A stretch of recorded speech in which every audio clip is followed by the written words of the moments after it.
네, 오늘 본문 말씀은 예레미야서 2장 20절에서 28절입니다. 예레미야서 2장 20절에서 28절, 구약 1052페이지에 있습니다. 예레미야서 2장 20절에서 28절입니다. 제가 20절, 여러분 21절 우리 서로 교독하도록 하겠습니다. 내가 옛적부터 내 멍에를 꺾고 내 결박을 끊으며 말하기를 나는 순종하지 아니하리라 하고 모든 높은 산 위에서와 모든 푸른 나무 아래서 너는 몸을 몸을 굽혀 행음하도다. 내가 너를 순종한 참 존장 오키한 포도나무 심어서는 주 여호와의 말씀이니라. 내가 제물로 스스로 씻으며 내가 많은 비누로 쓸지라도 내 제약이 내 앞에 그대로 있으리니 내가 어찌 말하기를 나는 더럽혀지지 아니하였다. 내 길을 따르지 아니하였다 하느냐. 골짜기 속에 있는 내 길을 보라. 내 행한 바를 알 것이니라. 발이 발을 밟다 그의 길을 걷는 것 같아. 너는 강야에 익숙한 들암나귀들이 그들의 성욕이 일어나므로 헐떡거림 같았도다. 그 발전기에 누가 그것을 막으려 그것을 찾는 것들이 수고하지 아니하고 그 발전기에 만나지라. 내가 또 말하기를 내 발을 제어하여 벗은밤이 되게 하지 말며 옷을 갈가지 말라 하였으나 오직 너는 말하기를 아니라 이는 헛된 말이라. 내가 이방 신들을 사랑하는즉 그를 따라 가르다 하노라. 도둑이 붙들리며 수치를 당함같이 이스라엘 집 곧 그들의 왕들과 지도자들과 제사장들과 선지자들이 수치를 당하였느니라. 그들이 나무를 향하여 너는 나의 아버지라 하며 돌을 향하여 너는 나를 낳았다 하고 그들의 등을 내게로 돌리고 그들의 얼굴을 내게로 행하지 아니하다가 그들이 헬방을 당할 때 이르기를 일어나 우리를 구원하소서. 다 같이 읽겠습니다. 너를 위하여 내가 만든 내 신들이 어디 있느냐. 그들이 내가 환난을 당할 때 구원할 수 있으면 일어날 것이니라. 유다야 너의 신들이 너의 성읍수와 같도다. 아멘. 저는 오늘 본문 말씀을 가지고요, 골짜기 속에 있는 내 길을 보라라는 주제로 말씀을 나누려고 합니다. 우리가 지난 목요일부터 예레미야서를 중심으로 아침마다 묵상을 하죠. 그리고 오늘 우리에게 주어진 말씀이 이 예레미야서 2장 20절에서 28절입니다. 제가 말씀을 준비하면서 좀 마음이 어려웠습니다. 하나님 앞에 기도했죠. 하나님, 왜 주일날 선포되는 말씀이 계속 이제 심판에 관한 것이고 디도서였을 때는 거짓 교사들에 관한 것이었고 그리고 로마서에서는 분열에 관한 그런 것들을 제가 이제 주일날 주신 말씀이 그런 겁니까라고 기도했을 때 제 마음이 좀 불편했고 그리고 하나님 앞에 계속 그런 기도했죠. 하나님 좀 은혜가 있고 하나님의 사랑이 충만하게 들어가 있는 하나님의 사랑이 묻어있는 그런 주일 본문을 주시지 왜 이렇게 심판에 관련된 말씀이 계속 주일에 걸립니까? 라고 기도한 적이 있었거든요.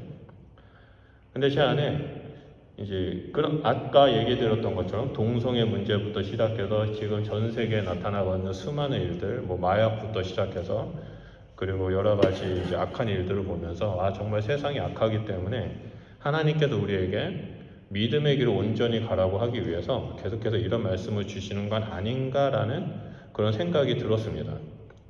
오늘 본문 말씀도 하나님께서 이스라엘 백성들에 대한 그 심판에 대한 경고, 제약을 지적하는 내용들이죠. 그래서 오늘 본문 말씀을 좀 들어가기 전에 앞의 내용을 잠깐 살펴보겠습니다. 그래야 오늘 말씀을 이해하기 때문에 좀 앞의 내용을 보면 먼저 1장에서 하나님께서는 예레미야를 부르시고 사명을 주십니다. 그리고 두 가지 환상을 보여주시죠. 그 환상은 살구나무의 환상이고 끓은 가마가 이제 환상이 나타나서 남유다 왕국을 심판하실 것이라고 하나님께서 하신 말씀입니다. 그리고 이 환상 이후에 예레미야는 파송이 되어서 예언자로서 활동하게 됩니다. 그래서 이 예레미야가 활동했던 시기가 요시야 왕 13년 되던 해였습니다. 그때는 이 팔레스타인 고대 근동 지역에 정치적으로, 경제적으로, 군사적으로 너무나 큰 강대국이었던 남이 넘보지도 못했던 그런 강대국이었던 아수르가 쇠퇴되고 있는 시기였습니다. 힘을 점차 일어나고 있었고 그리고 이제 아수르를 뛰어넘기 위해서 꿈틀꿈틀댔던 신흥 강자 신바벨론이 막 자리를 잡아가게 있는 시작이었습니다. 그리고 이 고대 근동 지역, 이 지역에 아수르가 힘이 떨어지고 있으니까 애굽이 이 기회를 가지고 근동 지역의 패권을 다시 가져가려고 호시탐탐 노리고 있었던 그 시기였죠. 그래서 서로 틈만 나면 누군가가 방아쇠만 당기면 전쟁이 일어날 정도로 좀 그렇게 풍전등화 같은 격변의 시기가 바로 이 시기였습니다. 또한 이스라엘의 관점으로 본다면 이미 아수르는 주전 720년, 그러니까 BC 720년에 북이스라엘을 완전히 점령했죠. 멸망시키고 그 사람들을 포로로 끌려간 상태입니다. 그리고 이제는 남유다마저 멸망 직전에 있던 상황이죠. 이런 배경 속에서 하나님께서 예레미야를 부르시고 하나님의 말씀을 대언하는 자로 세우셨다는 겁니다. 그래서 예레미야 1장 1절을 보면 예레미야는 베냐민 땅 아나돗의 제사장 중 힐기야의 아들이라고 나옵니다. 이 아나돗 지방은요, 유배지입니다. 기양지입니다. 그 제사장 아비아달이라는 사람이 있었는데 이 사람은 다윗 왕이 죽고 솔로몬을 지지하지 않고 아도나야라는 사람을 지지했습니다.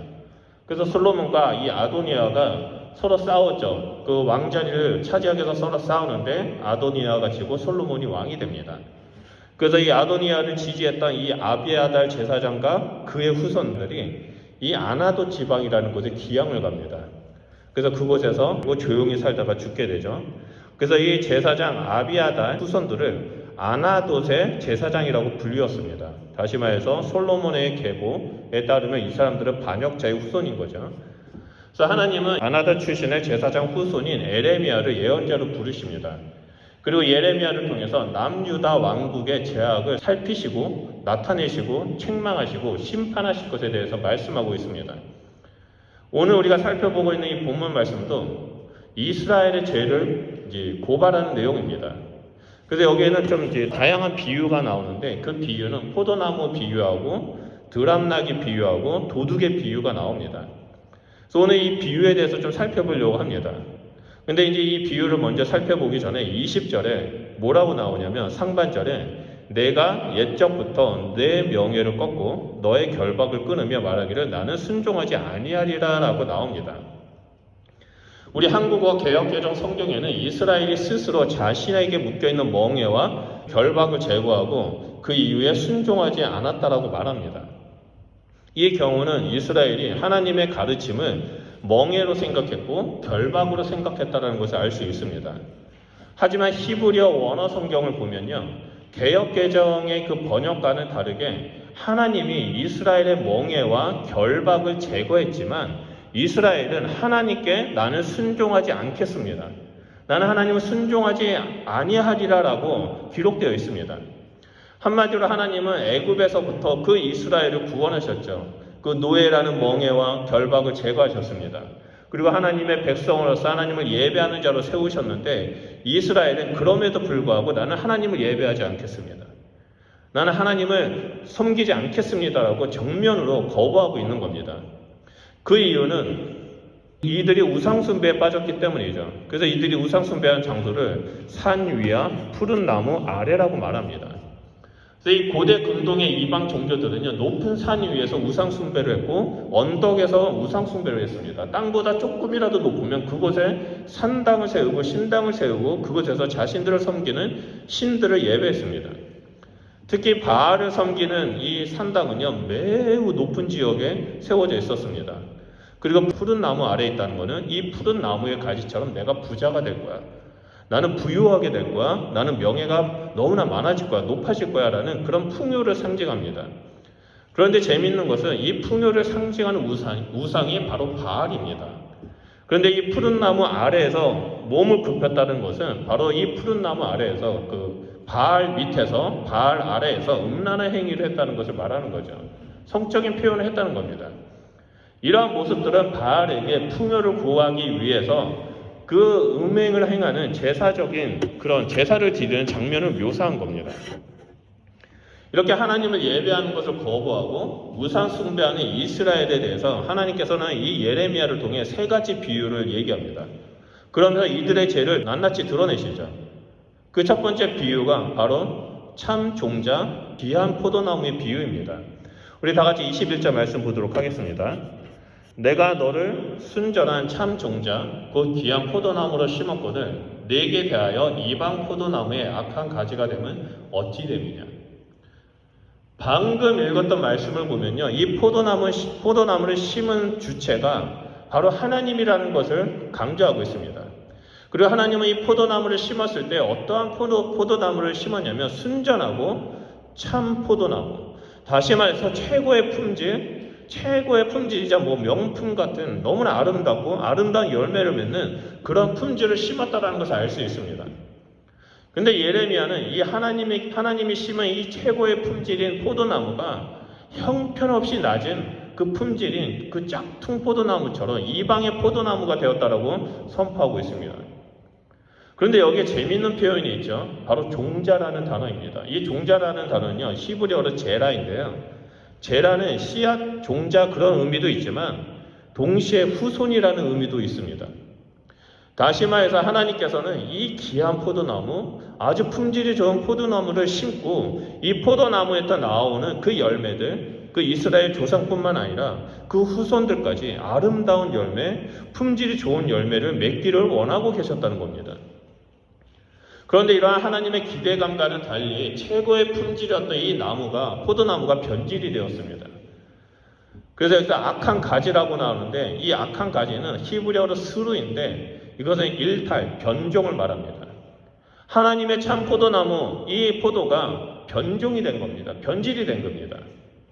순전하고 참된 이 포도나무가 짝퉁의 모습을 그냥 겉모습만 포도이지만 안에는 너무나 악한 것들, 좋지 않은 것들이 열매가 맺어지고 있다는 겁니다.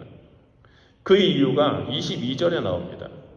22절에 이런 말씀이 있죠. 주 여호와의 말씀이니라. 내가 잿물로 스스로 씻으며 내가 많은 비누를 쓸지라도 내 제약이 내 앞에 그대로 있으리니 라고 말합니다. 이들의 변질된 이유는 제약 때문이라고 밝힙니다. 잿물과 비누를 아무리 많이 사용한다 할지라도 그들의 제약은 결코 씻을 수가 없습니다. 이 씻기지 않는 제약이 그대로 남아서 순전한 참 포도나무를 변종으로 변질시켜 버렸습니다. 그렇다면 이렇게 변질시켜버렸던 그 제약이 뭡니까? 바로 20절, 앞에 있는 20절 말씀에서 연결해서 보면 행음입니다. 행음은 이스라엘을 씻을 수 없는 제약의 구덩이로 빠뜨렸습니다. 그리고 이 행음은 당시에 그 바알을 숭배하는 제사를 지내는 한 가정이었습니다. 바알에게 우상 숭배하고 바알한테 제사를 지낼 때 이 행음이라는 것이 꼭 있었습니다. 음란한 행위가 있었던 거죠. 이들은 자신의 죄를 씻기 위해서 바알 앞에서 행음을 했고 또 축복을 받기 위해서 부유하기 위해서 바알 앞에서 행음을 했습니다. 그 결과 제약이 어떤 것도 씻을 수 없는 그런 상태가 되었습니다. 게다가 더 심각한 것은 그들이 행한 제약이 이스라엘의 본성으로 자리 잡게 되었다라고 23절에 나옵니다. 23절 말씀을 보면 내가 어찌 말하기를 나는 더럽혀지지 아니하였다, 바알들의 뒤를 따르지 아니하였다 하겠느냐. 골짜기 속에 있는 내 길을 보라. 내가 행한 바를 알 것이라. 발이 빠른 암나타가 그의 길을 어지러이 달리는 것과 같으며 라고 나옵니다. 이들은 스스로 나는 더럽지 않다라고 말합니다. 스스로 나는 악하지 않다라고 정당화시킵니다. 여기서 더럽지 않다라는 본래의 의미는 뭐냐면 그냥 더럽지 않다, 깨끗하다라는 것이 아니라 부정함을 말합니다. 나는 부정하지 않다, 나는 거룩하다, 나는 정결하다라고 말하는 겁니다. 그래서 나는 바알의 길을 따르지 않았다라고 말합니다. 분명히 바알 앞에서 우상 숭배를 하고 행음을 하고 하나님의 그 본성에 어긋나는 그런 일들을 했음에도 불구하고 이들은 자신의 행한 일들이 죄악인 것조차 분별하지 못하는 어리석은 자가 되었다는 겁니다. 이에 대해 본문은 두 가지 명령을 하죠. 하나님께서 예레미야를 통해서 보라고 말합니다. 알라고 말합니다. 너희들의 행한 것을 보고 너희가 어떤 일을 했는지 알으라라고 명령하십니다. 그러면서 그들의 죄악이 뻔뻔함을 지적하고 있죠. 이스라엘은 자신들이 저지른 죄와 삶이 그대로 일치하게 된 겁니다. 우리가 말할 때 우리의 삶은 예배가 되기 소원합니다라고 기도하는 것처럼 이들의 삶은 그냥 죄악이 되어버렸습니다. 그러다 보니까 자기들의 행하는 것은 죄가 아니라 이 세상 사람들이라면 누구나 하는 자연스러운 거다. 모든 사람이 다 하는데 왜 나한테만 그러냐라고 뻔뻔하게 하나님 앞에 대들고 있는 겁니다. 이것이 그들의 본성이 죄로 사로잡혔다는 거고 그로 인해서 보잘것없는 이방의 포도나무가 되었다라는 증거이죠. 이 죄의 본성은 두 번째로 들암나귀의 비유와 연결이 됩니다. 24절 말씀을 보면 너는 강야에 익숙한 암나기들이 그들의 성욕으로 일어나므로 헐떡거림 같았도다. 그 발전기에 누가 그것을 막으려 그것을 찾는 것들이 수고하지 아니하고 그 발전기에 만나리라라고 나옵니다. 방금 읽었던 말씀을 보면요, 이스라엘을 들 암나기라고 비유합니다. 들 암나기는 어떤 낙입니까? 전혀 훈련되지 않죠. 자기의 본능대로, 자기가 원하는 대로 지 생각대로 행하는 암나기를 말합니다. 주인의 말을 전혀 듣지 않습니다. 이들은 똥인지 된장인지 구분하지 못하고 그냥 다 먹습니다. 그런 것들을 들 암나기라고 말합니다. 이들은 자신의 본능에 따라 행하고 살아가고 말하고 즐깁니다. 본문은 이스라엘을 그러한 들 암나기라고 말합니다. 우상숭배에 중독이 되어서 이방신을 섬기는 제사를 적극적으로 찾아다닙니다. 이들이 얼마나 노골적으로 우상숭배를 드리고 또 음란함과 행음과 그런 이들을 찾아다녔는지 말씀에서 발정난 암컷이라고 말합니다. 이 발정난 들 암나기가 수컷을 찾기 위해 수단과 방법을 가리지 않는 모습을 표현한 겁니다. 이스라엘은 이 이방신을 향한 탐욕, 욕망, 그 음란함에 주체하지 못하고 있습니다. 그런데 이스라엘에 대해 하나님은 예레미야를 통해서 25절 상반절에 이렇게 말씀하십니다. 내가 또 말하기를 내 발을 제어하여 벗은 발이 되게 하지 말며 목을 가라게 하지 말라라고 말합니다. 이것은 하나님께서 이스라엘 백성들에게 은혜를 베풀어 주는 겁니다. 문자적으로 해석하면 너의 발을 벗은 발로부터 보호하라라고 그 길로 가지 말라라고 얘기하고 있는 겁니다. 발은 이 따라가는 행위와 연결한 신체 부위죠. 그렇기 때문에 발을 보호하라는 것은 이방신을 따라다니는 행동을 하지 말라는 겁니다. 멈추라는 겁니다. 내가 너를 심판하기 전에, 내가 너를 멸하기 전에 제발 여기서 멈추고 나한테 돌아오라라고 울부짖고 계시는 겁니다. 그리고 무엇보다도 이 말은 우상숭배의 제사를 따라다니며 음란한 행위를 행하는 것에 대해서 멈추라는 말씀이기도 합니다. 이들이 우상숭배를 적극적으로 찾아다녔던 이유가 뭐였냐면 그 음란한 행위, 육체적인 쾌락 때문이라는 사실을 보여주고 있습니다. 그런데 이스라엘은 이 하나님의 경고의 말씀에 뭐라고 대답합니까? 25절 후반부를 보면 노라고 말합니다. 아니다. 너가 하는 말은 다 헛된 말이다라고 말합니다.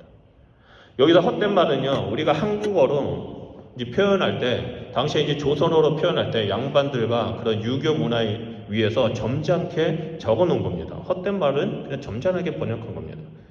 이거의 정확한 의미는 뭐냐면요, 이렇습니다.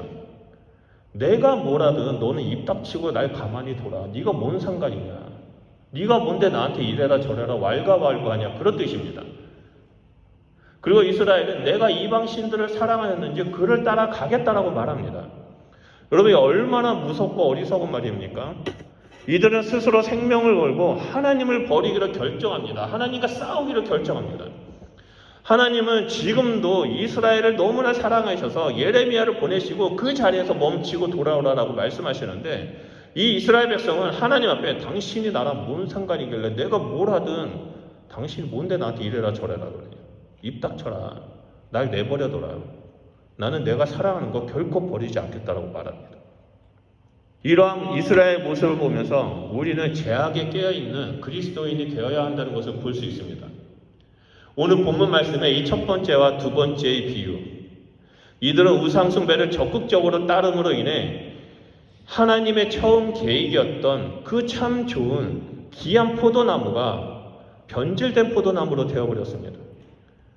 그리고 그들이 이렇게 된 이유는 우상숭배와 행음이라는 죄악을 사랑해서 발정난 들 암나기가 되었다라고 말하고 있습니다. 하나님께서 아무리 예레미야를 통해서 진리를 선포하고 다시 내게로 돌아오라고 외치고 계심에도 불구하고 이들은 들을 생각조차 안 합니다.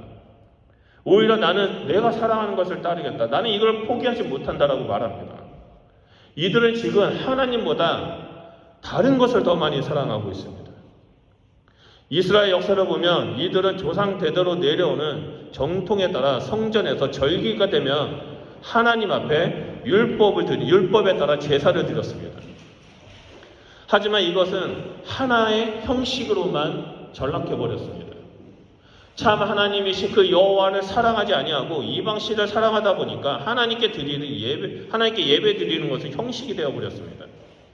이들은 사랑을 다해 우상을 따라 다녔습니다. 온몸을 다해 우상을 사랑하기로 결정합니다. 우리가 잘 알고 있는 것처럼 하나님보다 더 사랑하는 것은 뭡니까? 우상입니다. 오늘 본문 말씀에서는 이스라엘 통해서 우리에게 그것을 알려주고 있습니다.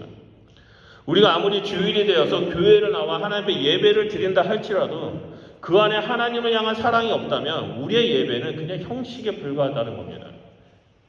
오히려 하나님이 아닌 세상 것을 더 사랑하고 하나님보다 돈과 명예와 성공을 사랑한다면 그것이 우리에게 우상이 되어서 우리는 그것들을 따라다니며 행음하게 된다라고 말하게 됩니다. 이렇게 하나님을 사랑하지 아니하는 자들은 23절 말씀처럼 이렇게 말합니다. 나는 더럽히지 않았다. 바울을 따르지 않았다. 나는 주일마다 예배 드렸고 나는 주일마다 헌금을 드렸고 봉사도 했는데 내가 왜 더럽고 내가 왜 우상 숭배했다라고 말하냐라고 따집니다. 그런데 오늘 본문 말씀에서 뭐라고 말씀하십니까? 하나님보다 더 사랑하는 것은 우상 숭배라고 명확하게 말하고 있습니다.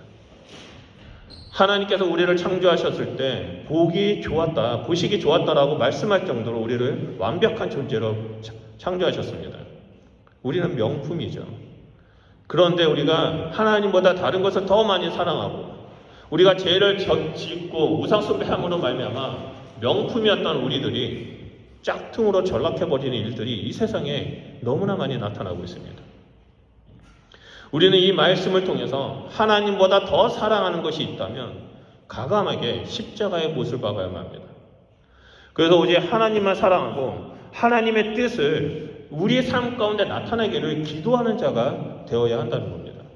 2006년 4월에 제 첫째 아들 요셉이가 태어났습니다. 그리고 저는 7월 달에 요셉이가 3개월 되던 해 저는 이제 인도하고 파키스탄에 2개월 동안 선교하러 그 종족마을에 들어가가지고 연락이 완전 끊겼습니다.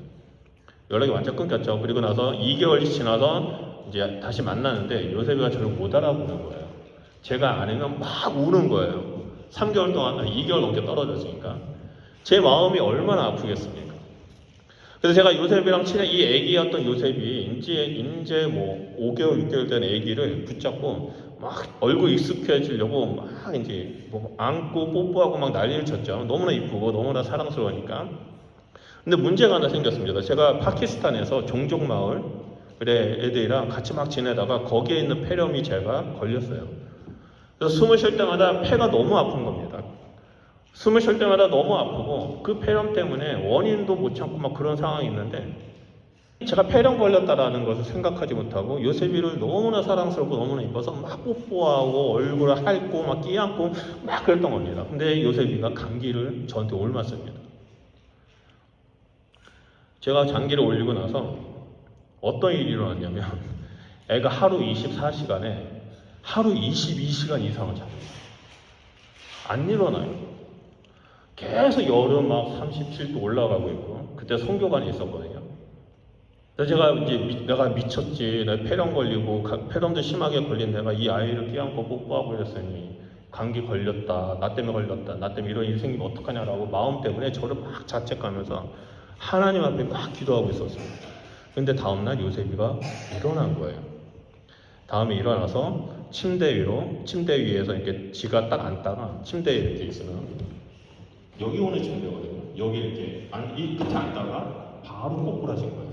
그래서 머리가 바닥에 칵 하고 부딪히면서 여기가 혹이 이만큼 나가려고 해가 저는 이제 뼈 부러진 줄 알고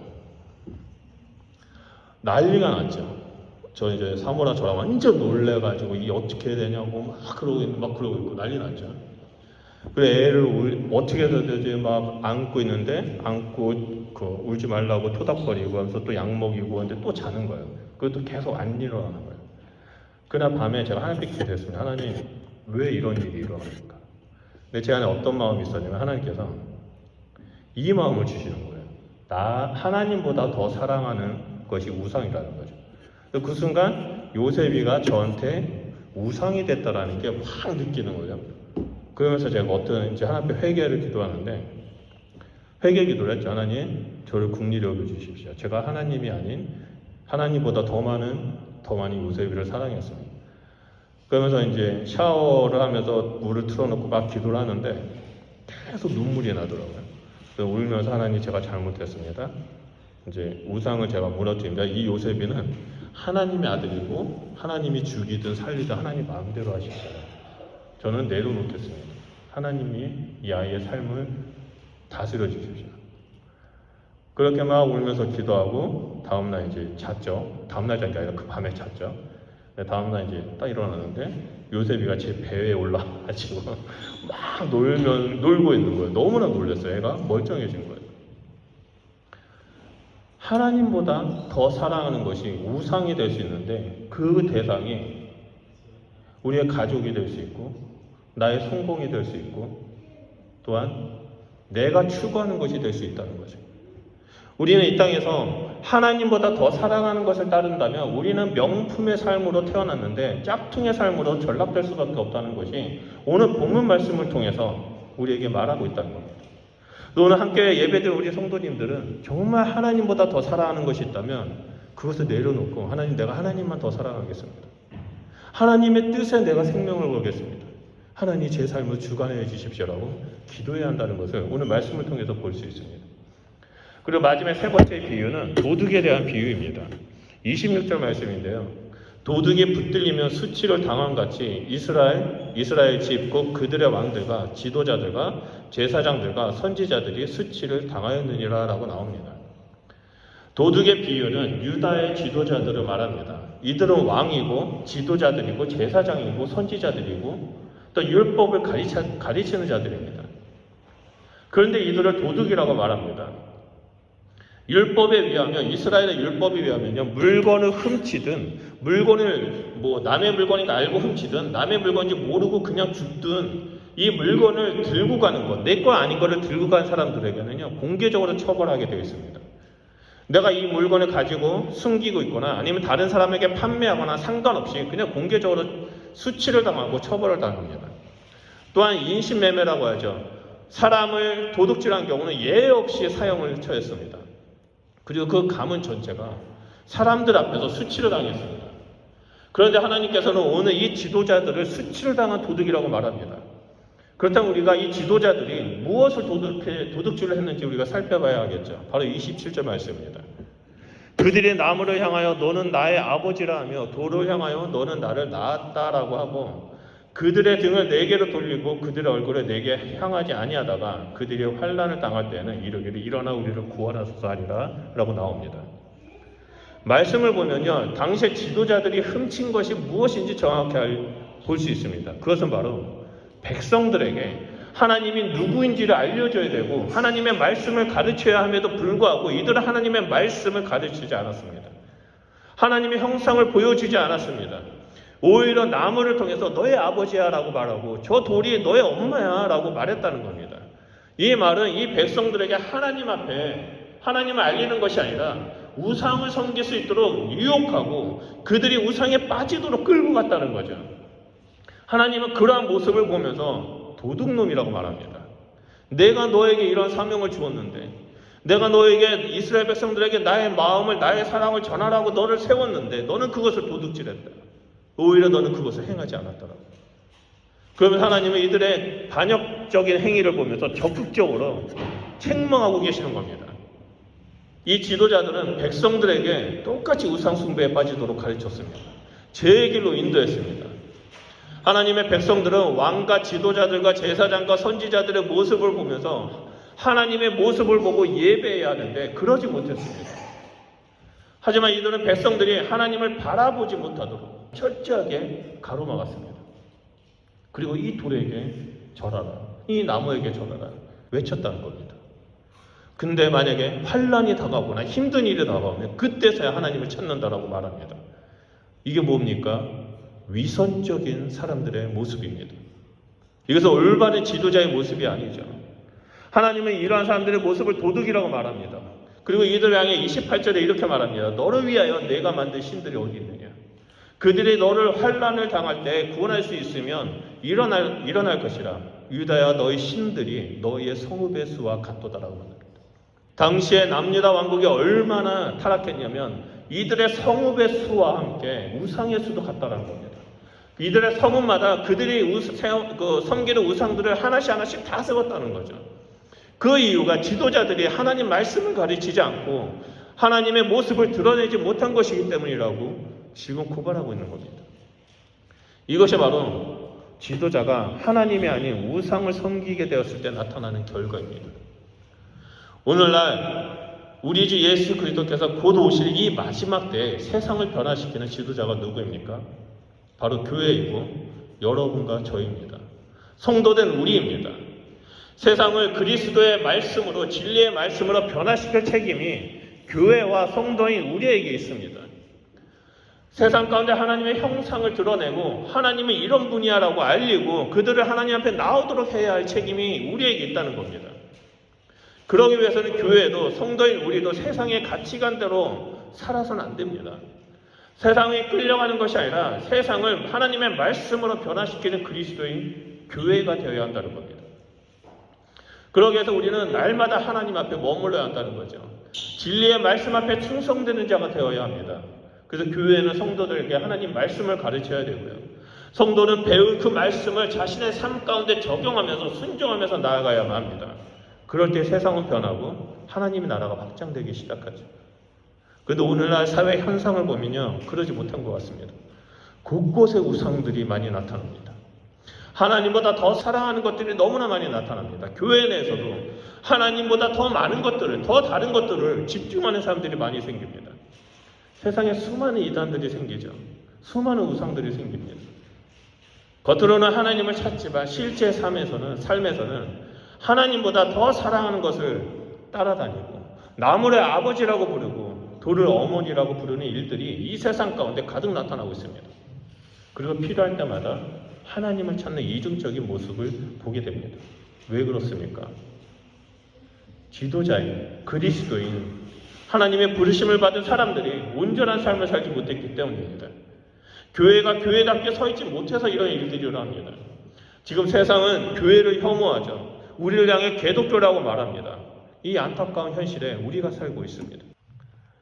사랑하는 성도 여러분, 우리는 세상을 변화시키는 그리스도인이고 교회입니다. 그렇기 때문에 우리는 이 타락한 이스라엘 모습이 아니라 하나님을 온전히 사랑하고 하나님을 온전히 따르고 하나님을 온전히 예배드리는 그러한 자가 되어야 합니다. 하나님께서 그러한 자를 향해서 참 포도나무고 귀한 포도나무라고 말합니다. 다시 말해서 너는 그리스도 안에서 명품의 삶을 살고 있다라고 말합니다. 오늘 본문 말씀을 보면서 혹시 내 안에 이스라엘과 같은 모습이 있지 않을까? 하나님보다 더 다른 것을 사랑하고 더 다른 것을 추구하는 그러한 모습이 있는가 좀 냉철하게 살펴봤으면 합니다. 그래서 하나님보다 더 사랑하는 것이 있다면 십자가의 못을 받고 하나님, 내가 하나님만 사랑하겠습니다. 내가 하나님만 따르겠습니다. 주님만이 내 삶의 주인입니다라고 좀 고백했으면 좋겠습니다. 그래서 이 세상을 그리스도의 생명의 빛으로 비치고 하나님의 백성으로서 초대하는 그런 축복의 통로가 되었으면 좋겠습니다. 우리는 이 일을 위해서 하나님께서 부르셨습니다. 여러분이 의도해서 호주에 왔든 아니면 어쩔 수 없이 호주에 왔든 그건 우리는 잘 모릅니다. 하지만 이 모든 길 가운데 하나님께서 인도하셨고 하나님께서 이 호주 땅에서 예수 그리스도의 생명의 빛을 비추는 자로서 부르셨다는 겁니다. 그래서 여러분 이 호주 땅에서 하나님 말씀대로 살아가고 하나님이 주인된 삶을 살아가고 하나님 앞에 머물면서 그 하나님의 뜻을 이루는 주의 백성이 되시기를 주님의 이름으로 축원드립니다. 여러분의 삶을 통해서 세상은 변화되고 그 영혼들이 주님 앞에 돌아오게 될 것이라고 믿습니다. 우리 시간에 기도하겠습니다. 여러분들은 지금 어떠한 삶을 살아가고 있습니까? 이 호주 땅에서 여러분 무엇을 바라보고 살아가고 있습니까? 우리가 지금 하나님을 주인된 삶을 나는 살아가고 있는가? 나는 하나님보다 더 사랑하는 것이 있는가? 내가 하나님만 사랑하고 하나님을 온전히 따라야 하는데 혹시 내가 아직까지도 내가 주인된 삶, 하나님보다 더 사랑하는 그것들을 향해서 성공을 향해서 하나님과 상관없는 그 길을 걸어가고 있는가? 우리가 좀 그것 좀 살펴보면서 하나님 나아갔으면 좋겠습니다. 하나님 내 삶을 주관하여 주십시오. 하나님이 내 삶의 주인입니다. 내가 하나님보다 사랑하는 것이 있다면 주님 가르쳐 주셔서 그 길에서 벗어나게 하시고 오만한 자리에 교만한 자리에 서 있거나 앉은 자가 아니라 복 있는 사람이 되어 시냇가에 심겨진 그 나무가 되길 소원합니다. 그래서 하나님께서 태초에 우리를 향해서 만들으셨던 나를 만들으셨던 그 명품의 삶 최고의 품질을 나타내는 그런 포도나무의 삶을 살아가는 자가 되길 소원합니다. 하나님, 제 삶을 주관하여 주십시오. 내 재산 가운데 역사하여 주십시오. 하나님의 사랑 가운데 머무는 자가 되게 해주십시오라고 우리 시간에 다시 한번 주여 삼창하며 기도하며 나아가겠습니다. 기도하겠습니다.